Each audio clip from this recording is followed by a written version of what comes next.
Hello दोस्तों, स्वागत है आप सभी का मेरे YouTube channel reasoning bye Roy study पर। दोस्तों, मैं लेकर आ गया हूँ आरआरबी एएलपी सीवीटी 1 2026 के रीजनिंग के सवाल। दोस्तों, मैं आज जो शिफ्ट करवाऊंगा वो है 16 फरवरी 2026 शिफ्ट 3 का पार्ट नंबर 2। दोस्तों, इससे पहले मैंने इस शिफ्ट का पार्ट नंबर 1 सॉल्व करवाया था, जिसमें कि मैंने आपको 10 सवाल सॉल्व करवाए थे। ठीक है दोस्तों, वो वीडियो आप लोग देख लीजिएगा, जो कि आपको मेरे वीडियो वाले सेक्शन पर मिल जाएगा। ठीक है दोस्तों चैनल को जरूर सब्सक्राइब करिएगा और एक लाइक जरूर करिएगा और अपने दोस्तों के साथ भी जरूर शेयर करिएगा। दोस्तों, मैं एक छोटा यूट्यूबर हूँ, आप लोग मुझे सपोर्ट करिए। जब आप लोग चैनल को सब्सक्राइब करेंगे, वीडियो को लाइक करेंगे, तो मुझे उससे मोटिवेशन मिलेगा।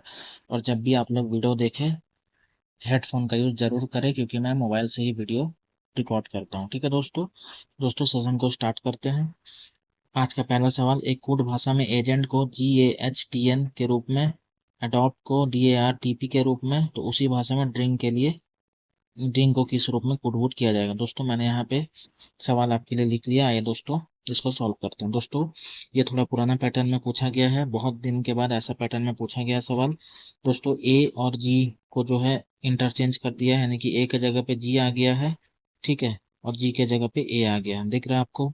उसके बाद ई से एच हो रहा है। ठीक है दोस्तों, ई से एच यानी कि ई होता है 5 पे, एच होता है 8 पे, तो क्या हो रहा है, प्लस का 3 हो रहा है। ठीक है दोस्तों, फिर वैसे ही देखेंगे आप, एन और टी को इंटरचेंज कर दिया है, यानी कि एन के जगह पे आपका टी आ गया है, ये देखिए, और एन टी के जगह पे आपका एन आ गया है। ठीक है, सेम टू सेम अगर आप इसमें भी देखेंगे, देखिए ए और डी को इंटरचेंज कर दिया है यहाँ पे।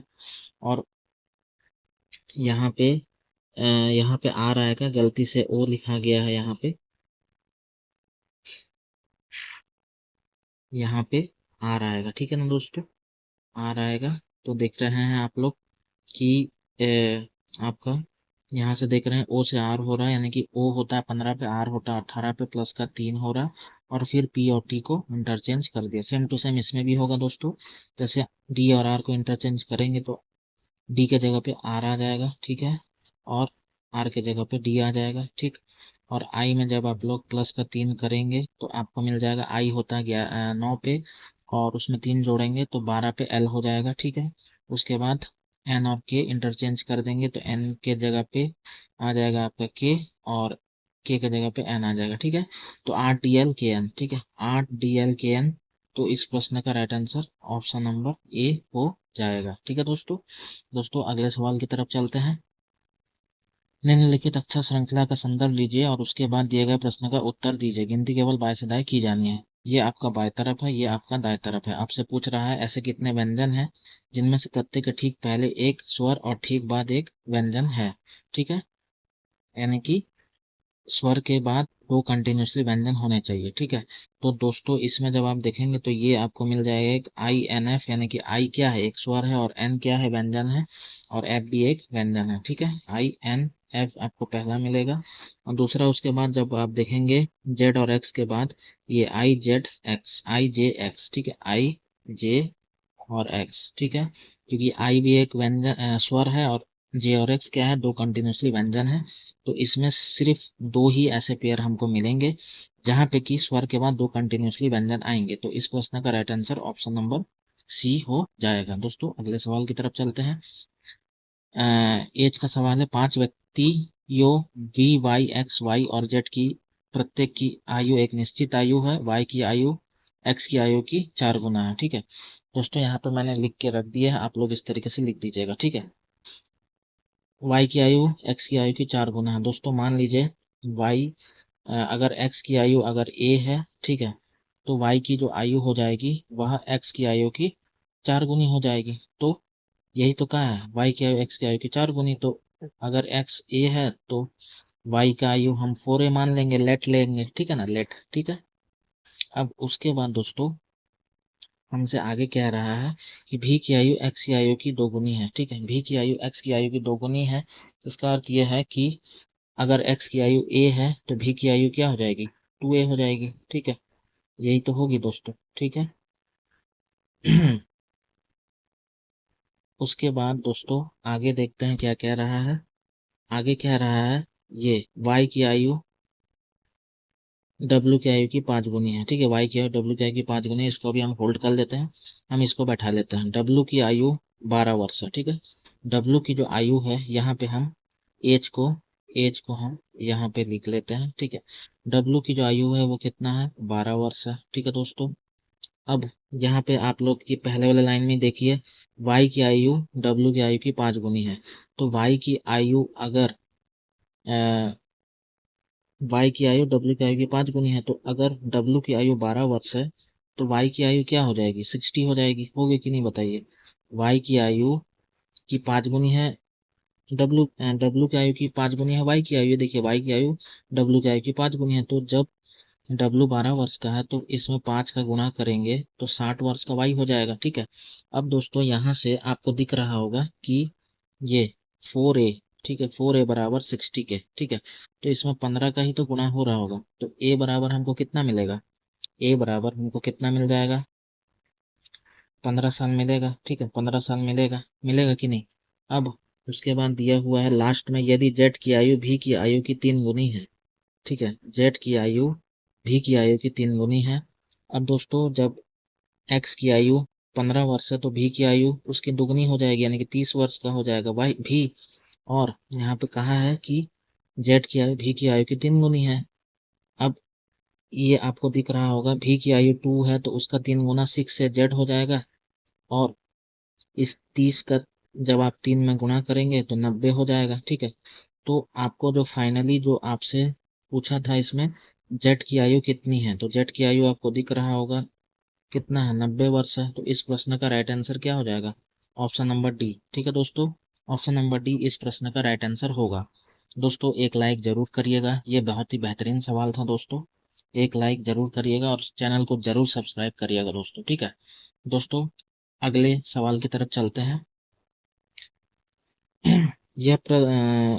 एक प्रश्न के बाद दो कथन दिए गए हैं जिन्हें 1 और 2 क्रमांकित किया गया, ठीक है। डेटा सफिशिएंसी का सवाल है दोस्तों। प्रश्न है 5 स्तंभ है ILOM डी में से प्रत्येक की ऊंचाई अलग अलग है, इनमें से सबसे ऊंचा स्तंभ कौन सा। ऊंचा स्तंभ आपसे पूछा है दोस्तों। दो कथन दिया, पहला कथन दिया ओ डी से ऊंचा है, ठीक है, ओ जो है वह डी से ऊंचा है। उसके बाद दूसरा कथन में दिया है एम डी से ऊंचा है, एम भी डी से ऊंचा है, ठीक है दोस्तों। यहाँ पे आपको दिख रहा होगा कि 5 व्यक्तियों के बारे में दिया है, 5 स्तंभ है, ठीक है। यहाँ पे हमको सिर्फ यही बताया कि ओ डी से ऊंचा है और एम डी से ऊंचा है, लेकिन हमको इस आई और एल के बारे में हमको कोई भी जानकारी मिला ही नहीं है, ठीक है। तो नहीं मिला है तो इसीलिए इसका उत्तर नहीं निकल सकता, ठीक है ना दोस्तों। नहीं निकलेगा तो इसका उत्तर क्या हो जाएगा, पहला में क्या दिया, दोनों कथन 1 और 2 में दी गई जानकारी एक साथ प्रश्न को उत्तर देने के लिए पर्याप्त नहीं, दोनों कथन 1 और 2 में दी गई जानकारी एक साथ भी प्रश्न का उत्तर देने के लिए पर्याप्त नहीं है। जी हाँ, ऑप्शन नंबर बी इस प्रश्न का उत्तर हो जाएगा, ठीक है। क्योंकि दोनों कथन को मिला के भी हमारा उत्तर नहीं आ रहा, ठीक है ना, क्योंकि आई और एल के बारे में जानकारी नहीं दिया है। दोस्तों अगले सवाल में जाने से पहले मैं आपको बता देना चाहता हूँ, मैं कंटिन्यूसली यहाँ पे रेलवे ALP CBT 1 2026 के रीजनिंग के सवालों को, हर सवाल को सॉल्व करवा रहा हूँ।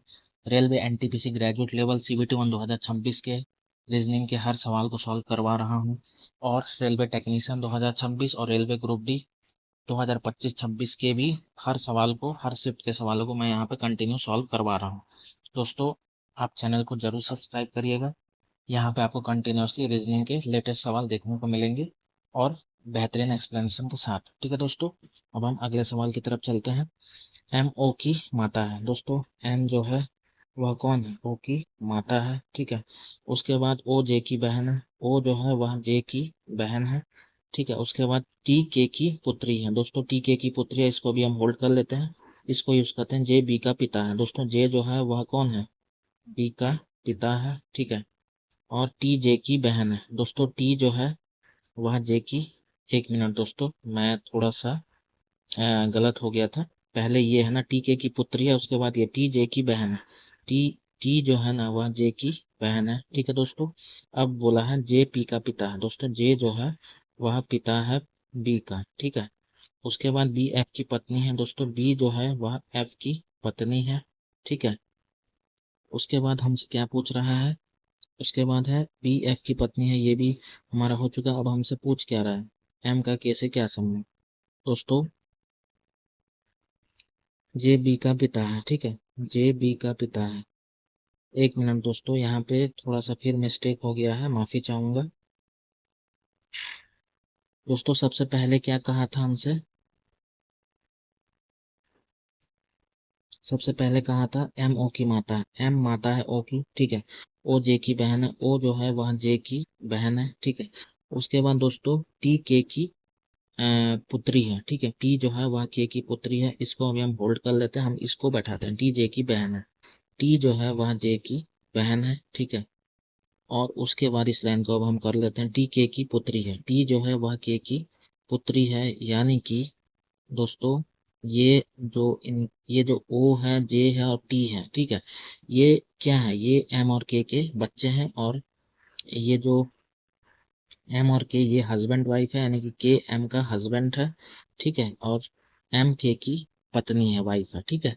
अब आगे देखते हैं क्या कह रहा है, बी एफ की जे बी का पिता है, ये हो चुका है, जे बी का पिता है, ठीक है, जे जो है वह बी का पिता है, ठीक है, और बी एफ की पत्नी है, बी एफ की पत्नी है, ठीक है। ये हमारा पूरा बन चुका है। अब हमसे क्या पूछ रहा है, एम का कैसे क्या संबंध दोस्तों, एम का कैसे क्या संबंध दोस्तों, एम क्या लगेगी, के की वाइफ ही तो लगेगी, ठीक है, वाइफ यानी कि पत्नी। तो इस प्रश्न का right answer option number D हो जाएगा, ठीक है दोस्तों। दोस्तों ये भी अच्छा सवाल था, उम्मीद है आपको जरूर समझ में आया होगा, ठीक है दोस्तों। अगले सवाल की तरफ चलते हैं।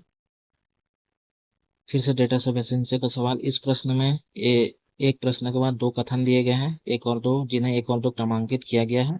आपको यह तय करना है कि क्या कथनों में दी गई जानकारी प्रश्न का उत्तर देने के लिए पर्याप्त है कि नहीं। दोनों कथन को पढ़िए और उचित उत्तर का चयन कीजिए। 5 खंबे INCHL जिनकी ऊंचाई अलग अलग है, इनमें सबसे छोटा खंबा कौन सा है। पहला कथन आपको दिया है LN से छोटा है, ठीक है दोस्तों, L जो है वह क्या है, N से छोटा है, ठीक है। और उसके बाद क्या कहा है कि HI से छोटा है, इसको रुक जाते हैं। दूसरा कथन में दिया है, देखिए HL से ऊंचा है, HB कौन है, L से ऊंचा है, ठीक है, और HI से छोटा है, तो I S से बड़ा हो जाएगा, ठीक है। अगर मैं यहाँ पे नीचे लिख दे रहा हूँ, I H से ऊंचा है और H और L दोनों ही क्या है, N से ऊंचे हैं। देख लीजिए, यही तो कहा है, L N से ऊंचा है, H L से ऊंचा है, ठीक है, और HI से छोटा है, ठीक है।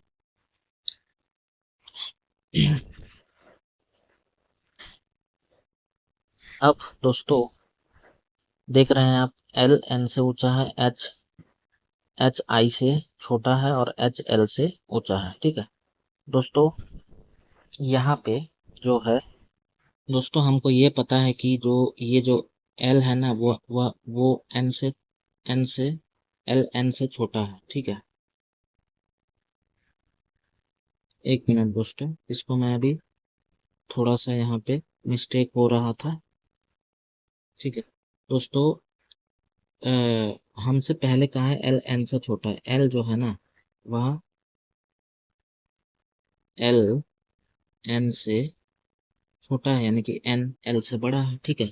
अब H I से छोटा है, इसको रुक जाते हैं। दूसरा ये जो H L से ऊंचा है, तो H भी L से ऊंचा है, ठीक है ना, H भी L से ऊंचा है, ठीक है।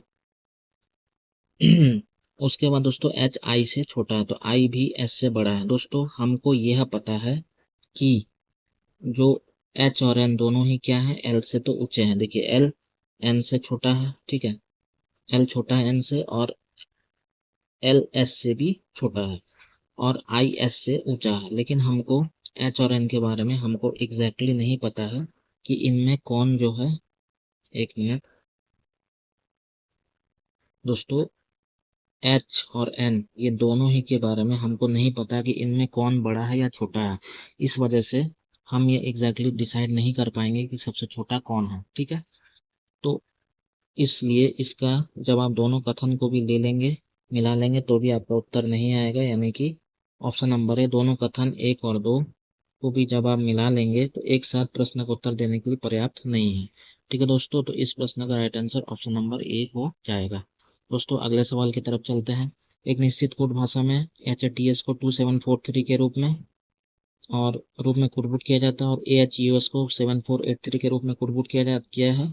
दी गई कोड भाषा में U के लिए कोड किया होगा। दोस्तों AHUS में U है, ठीक है, बट HATS में यू नहीं है, तो इसमें भी जो संख्या जो इसका कोड दिया उसमें जो कॉमन नहीं होगा वही हमारा उत्तर होगा। दोस्तों 7 इसमें भी है, इसमें भी है, तो ये नहीं होगा। 4 इसमें है, इसमें भी है। दोस्तों 8 आपको दिख रहा होगा, इसमें है बट इसमें 8 नहीं है, तो यही उत्तर इसका उत्तर हो जाएगा। ठीक है दोस्तों, यू का कोड क्या हो जाएगा, 8 हो जाएगा। ठीक है दोस्तों, 28 का राइट आंसर ऑप्शन नंबर ए हो जाएगा। दोस्तों अगले सवाल की तरफ चलते हैं। निम्नलिखित अक्षर प्रतीक श्रृंखला का संदर्भ लीजिए और उसके बाद दिए गए प्रश्न का उत्तर दीजिए। गिनती केवल 22 अदाय की जानी है। दोस्तों ये जो डेटा सफिशिएंसी वाला जो सवाल था, इसको थोड़ा मैं पढ़ने में गलती कर दिया था इस वजह से, वरना ये जल्दी और हो जाता, जल्दी सवाल सॉल्व हो जाता। लेकिन आपको मैंने पूरा एक्सप्लेन कर दिया है, उम्मीद है आपको जरूर समझ में आ गया होगा। ठीक है दोस्तों, प्रश्न कह रहा है ऐसे कितने प्रतीक हैं जिनमें से प्रत्येक के ठीक पहले एक अक्षर और ठीक बाद एक प्रतीक, यानी कि अक्षर के बाद 2 प्रतीक आने चाहिए। ठीक है, तो दोस्तों अक्षर के बाद 2 प्रतीक आने चाहिए, तो ये आपको यहाँ पे मिलेगा। ठीक है, ये वाला F, ठीक है, ये F मिल जाएगा यहाँ पे, और ये ग्रेटर देन का, और ये F के जैसे ये है। ठीक है, और उसके बाद आपको मिल जाएगा ये H स्टार और हैशटैग। ठीक है, H स्टार और हैशटैग ये आपको दूसरा मिल जाएगा। ठीक है, जहाँ पे कि H अक्षर है और स्टार एक प्रतीक है और हैशटैग क्या है, एक प्रतीक है। तो 2 ही इस फिगर में बनेंगे जहाँ पे कि अक्षर के बाद 2 प्रतीक आएंगे। ठीक है दोस्तों, इस प्रश्न का राइट आंसर ऑप्शन नंबर ए होगा। दोस्तों अगले सवाल की तरफ चलते हैं। सिटिंग अरेंजमेंट का सवाल है। DEFGIJ और के एक गोल मैच के पारित केंद्र की ओर अभिमुख होकर बैठे हैं। ठीक है दोस्तों, डी और जे का निकटतम पड़ोसी जी है। दोस्तों डी और जी का निकटतम पड़ोसी कौन है, दोस्तों जी है। ठीक है, एक बार मैं डी को जो है जी के जस्ट दाएं तरफ बैठा रहा हूँ और जे को जी के बाएं तरफ बैठा रहा हूँ, और दूसरे वाले पॉसिबिलिटी में मैं डी को जी के जस्ट बाएं तरफ बैठाऊंगा और जे को मैं जी के जस्ट दाएं तरफ बैठा दूंगा। ठीक है, 2 पॉसिबिलिटी लेके चलिएगा, आपका उत्तर एक ही बार में आ जाएगा। उसके बाद कहा है जे आई के बाएं से तीसरे स्थान पर बैठा है।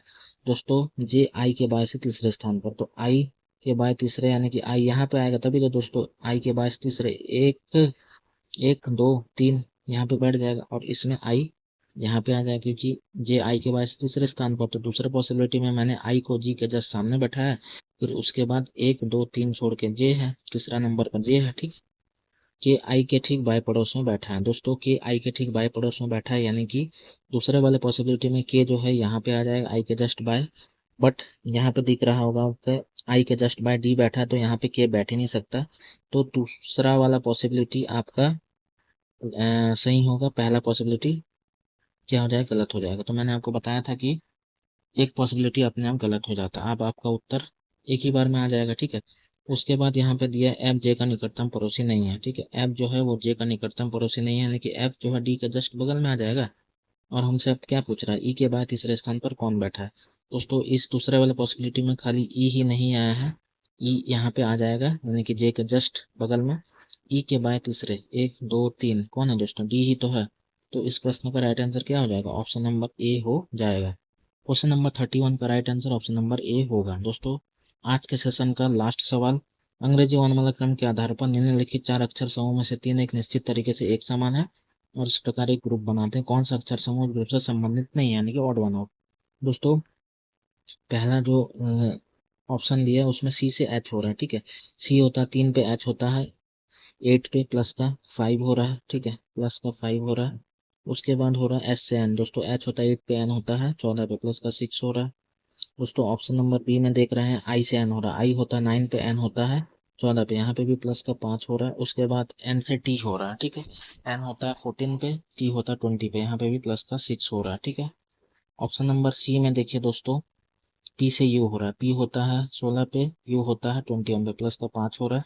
उसके बाद यू से जेड हो रहा है। ठीक है, यू होता है 21 पे, जेड होता है 26 पे, तो यहाँ पे भी प्लस का 5 हो रहा है। ठीक है, अब ऑप्शन नंबर जो डी है वो है एल क्यू डब्ल्यू, यानी कि दोस्तों एल से क्यू हो रहा है, तो एल होता है आपका 12 पे और क्यू होता है 17 पे, प्लस का 5 हो रहा है। फिर आपका हो रहा है क्यू से डब्ल्यू। दोस्तों क्यू होता है 17 पे, डब्ल्यू होता है 23 पे, तो यहाँ पे भी प्लस का 6 हो रहा है। दोस्तों आपको दिख रहा होगा कि option number A, option number B, option number D में +5 +6 +5 +6 +5 +6 हो रहा है, बट ऑप्शन नंबर सी में आपको दिख रहा होगा +5 +5 हो रहा है। तो यही हमारा ऑड वन आउट है इसमें, तो ऑप्शन नंबर सी इस प्रश्न का राइट आंसर हो जाएगा। ठीक है दोस्तों, तो दोस्तों ये था आज का RRB LP CBT 1 16 फरवरी 2026 शिफ्ट 3 का पार्ट नंबर 2, जिसमें कि मैंने आपको पूरे 10 सवाल आज सॉल्व करवाए हैं। उम्मीद है आपको सारे सवाल समझ में आए होंगे। दोस्तों चैनल को जरूर सब्सक्राइब कर लीजिएगा, एक लाइक जरूर करिएगा और अपने दोस्तों के साथ भी जरूर शेयर करिएगा। दोस्तों फिर मिलेंगे इसके पार्ट 3 में, जिसमें कि मैं और 10 सवाल आपके लिए लेके आऊँगा। आप लोग सॉल्व करिएगा सवालों को, कुछ भी प्रॉब्लम होगा नीचे कमेंट में मेंशन कर दीजिएगा। जय हिंद, जय भारत।